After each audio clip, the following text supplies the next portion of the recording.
Hey guys, it's Sandeep from RevAtlas, and in today's video we'll be taking a look at the review of the brand new Redmi Note 8 Pro smartphone. So this has just been announced in India, but I've been testing it out for over a week now, and I'll be letting you know in detail about how it's been in my day-to-day usage, what I like, what I didn't like, and whether or not it's actually worth your money at the end of the video. Now before we get started, please do give us a thumbs up at the end of the video if you happen to enjoy the video, and also do hit the subscribe button if you want more videos like this. Now let's dive into the review of the Redmi Note 8 Pro.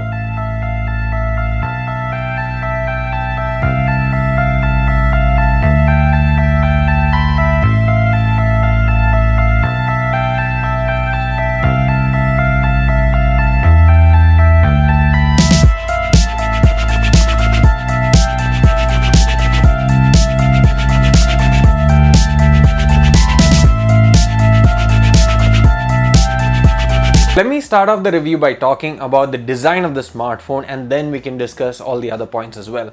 So the major change here is that it sort of brings about a more premium experience to the Redmi series that wasn't there before. Up until the Redmi Note 6 Pro, you had an industrial sort of design, and while that was robust and of course had its own identity, and it was not really having the premium feel. So the Note 7 Pro was a start of that approach. They kind of gave you glass on both sides. It felt premium. It looked really good as well. But what I really wanted was sort of a Mi A3 sort of design in the Redmi series, and that's exactly what the Redmi Note 8 Pro brings along. So when they actually showed it to me, last week, or I think 2 weeks ago, I actually told them this, that if there was no Redmi logo on this, and if they had not told me what this device was, or if I didn't know what this device was, due to the announcement in China, I would definitely have said that this is a flagship device, or definitely a more premium device than what the expected price is, or what the pricing is in China. So that's the interesting part of it. And you have the curved back similar to the Mi A3. It has a certain weight to it that adds to a premium feeling, and it looks really great, especially in this white variant.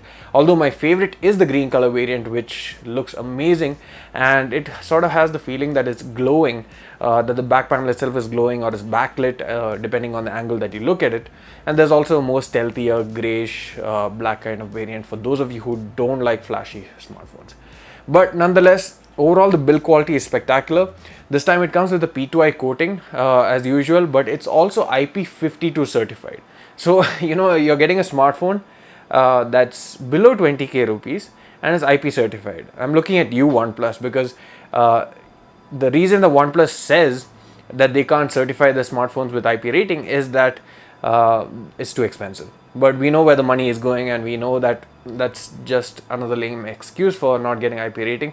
And I know that IP52 is not equal to IP68. In essence, IP52 means it's protected against some dust, and the second digit number 2 means that it's actually protected against falling water at 15 degrees angle.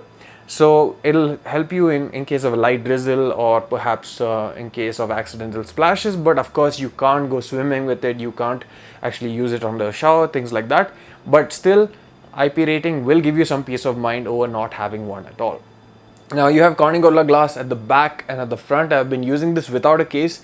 No scratches so far, except for this small dent, which is my fault, to be honest. I had kept it on a chair, and I sat on it and I kind of pushed it away from the ledge, and it fell onto the floor. It's a concrete floor, and there was just a slight sort of dent and a paint chipping off there.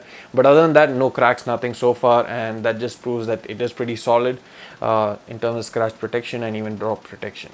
In terms of the overall handling as well, it doesn't really feel like a device that's housing a 6.53-inch display, and that's because of the bezels that have been minimized quite a bit.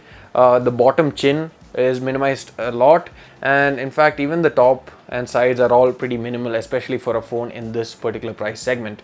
And a few years back with the Mi Mix, even that had a bigger chin than this, so it's surprising how far we have come in terms of technology. But yeah, that's how technology works. It grows at a rapid pace, and it brings about changes that you never would have expected a few years or even few months ago. And so this is a 6.53 inch. It's an IPS panel, but it's one of the brightest that I've seen from Xiaomi, and generally on IPS panels as a whole. So sunlight legibility is still pretty good. It supports HDR as well, and it's a full HD plus panel, 19.5:9 aspect ratio. It has L1 wideband, and you get HD streaming of content over Netflix, Prime, etc. So I'm really happy with the overall performance of the screen. It does well both indoors and outdoors, and even the touch latency, the touch response and everything is really good so far. Of course, I would have loved to have an AMOLED panel, to be honest, like the Realme XT or other phones. I always prefer AMOLED over IPS, but at the end of the day, if you're going for an IPS, this is not a bad one to have. So there's also a notification LED above here. It's a white notification LED, not a multicolor one sadly, but at least you get something. And considering that there's no always on display, it will definitely come in handy. Now, a question that many of you had asked before is whether this has a in-display fingerprint scanner.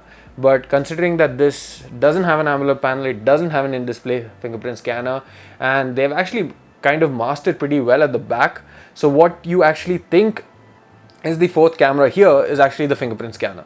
So it's an always on fingerprint scanner. It works really well, 360 degrees. It's really fast, and in fact, of course, a physical fingerprint scanner till this date is still faster than an in-display one. And I'm sure that a time will come when technology progresses and the in-display solution will also become as fast, if not faster. But for time being, this is still faster and it works really well. And in fact, this little thing here is the macro lens, and that has been shifted here for a reason which we shall talk about in the camera review in particular. And apart from that, you also get the face unlock feature. So the fingerprint scanner is really fast, and I think one of the fastest I've seen in almost any device currently.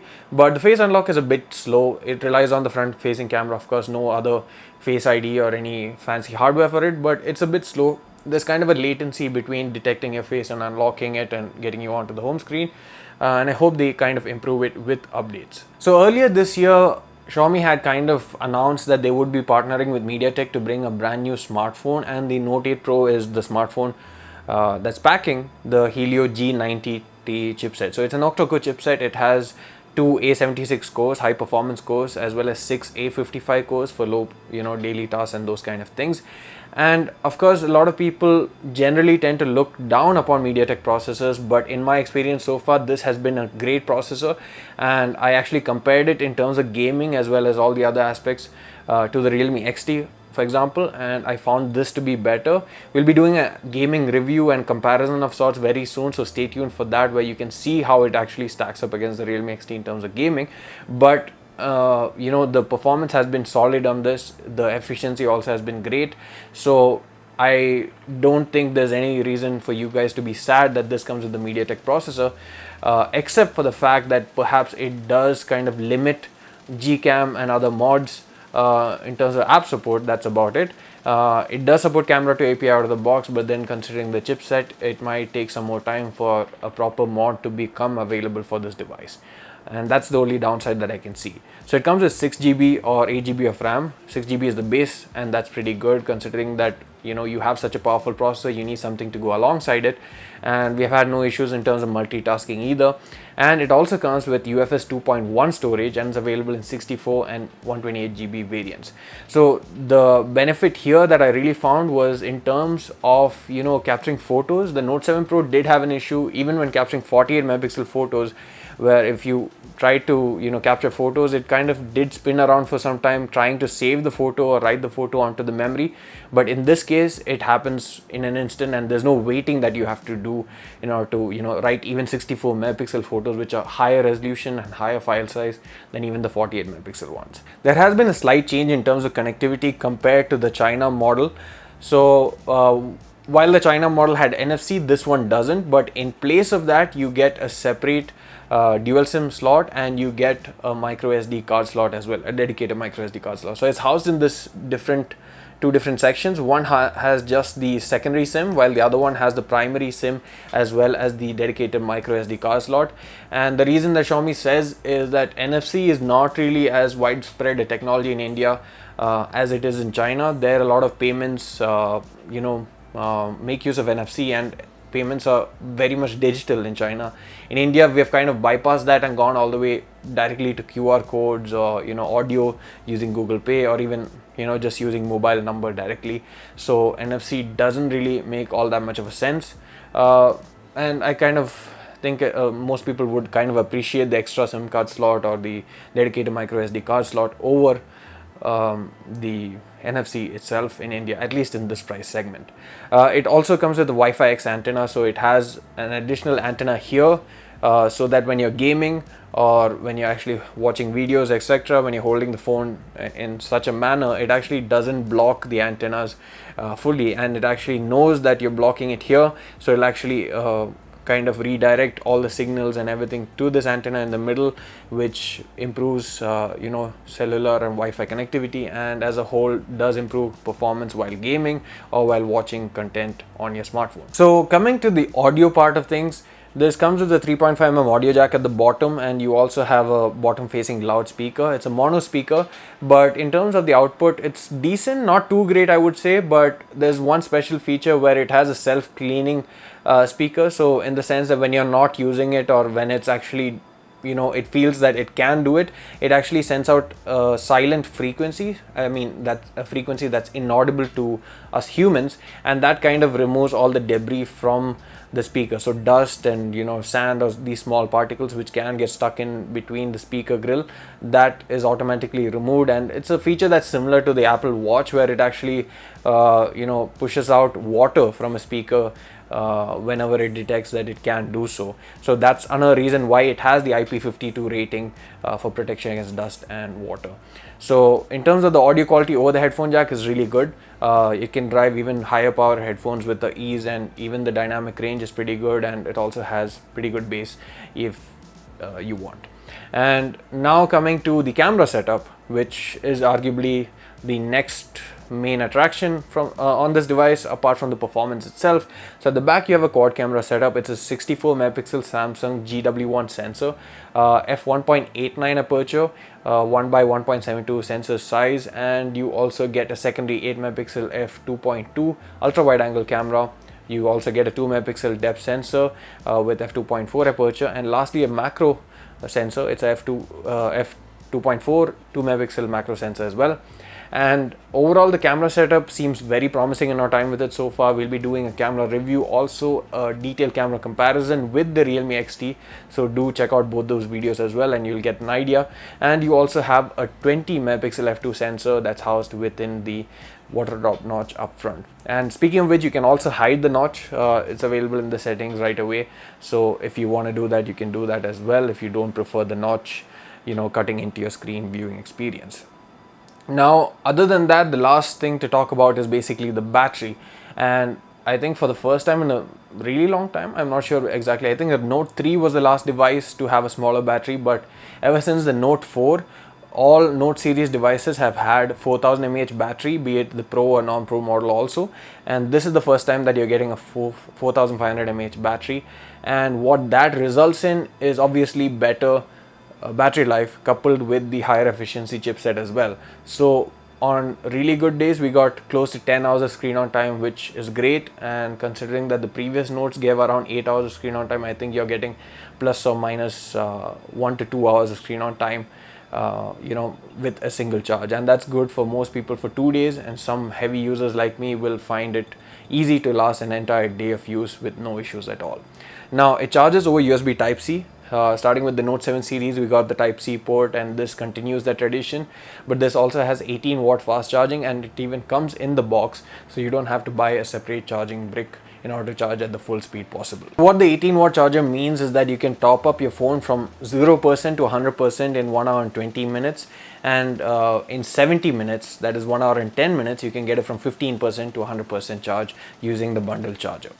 So that was a review of the Redmi Note 8 Pro smartphone, and overall I really love this device, and in fact right now when I'm making this video I don't know the pricing yet, but I would take a guess and say it'll be something around rupees 13,990 or 999, which would put it bang opposite the Realme 5 Pro. But it actually is a smartphone that is a competitor to the Realme XT, so in that sense this would automatically become, I guess, the most value for money smartphone under rupees 20,000. It has great cameras. In fact, it has the Realme XT competing camera at a price point, I think, which is similar to the Realme 5 Pro, which is what I'm expecting. But I would say even if they price it at 15,000 rupees, I think this has certain things that would set it apart from almost every other smartphone, especially in terms of the battery life, in terms of the performance, and overall in terms of the the design and build itself. This is much better than the Realme XT is what I feel. We'll be doing comparison against the XT and also a detailed camera review where I talk about the camera and all its aspects pretty soon, so stay tuned for that as well. That was it for the review. Thanks for watching, guys. See you again in the next one.